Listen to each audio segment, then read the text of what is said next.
Hi, it's Dr. Bourne here. Welcome to the class. For this first session this week, first session of week one, we're going to dive right into what's called the religious landscape of the United States.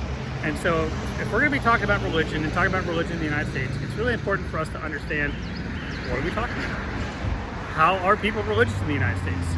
And so we're going to dive into to a survey, some survey data. I'm going to have you look at the survey, and I'm actually going to have you go in and type in your zip code and sort of see what is the religious landscape of your area. And we'll kind of like look around different areas in the United States and kind of see the different religious makeups.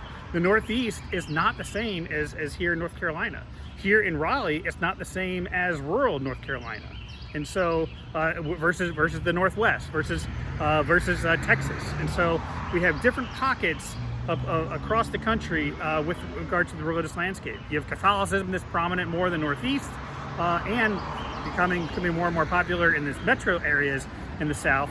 But then, like, if you go a little bit more in rural, you're talking about like more Southern Baptist, more Methodist, especially in North Carolina. And so what does that do? So really, that's one of the things we want to do this week is like, okay, understand the religious landscape of the United States. We're going to look at some demographic data and changes over time in demographic data, and also look at this phenomenon, what's called the religious nun. And that's N-O-N-E, not the nuns that wear the habits and sing and fly and are in the Sound of Music.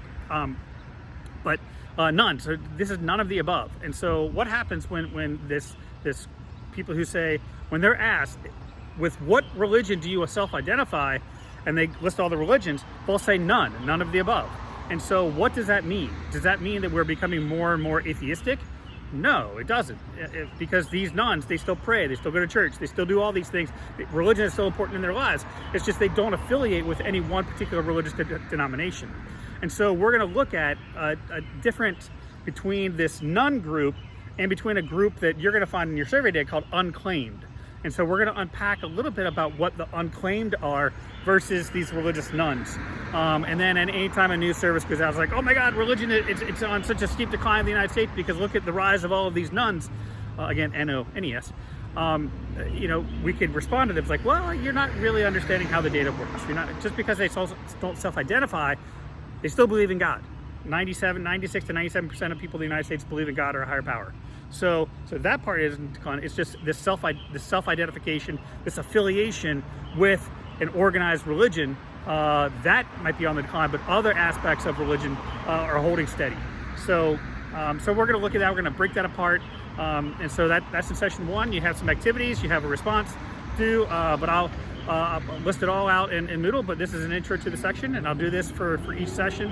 Kind of introduce it to you, give you a little bit of context on why we're doing this. So with that, have a great first session. I look forward to hearing your responses. All the best.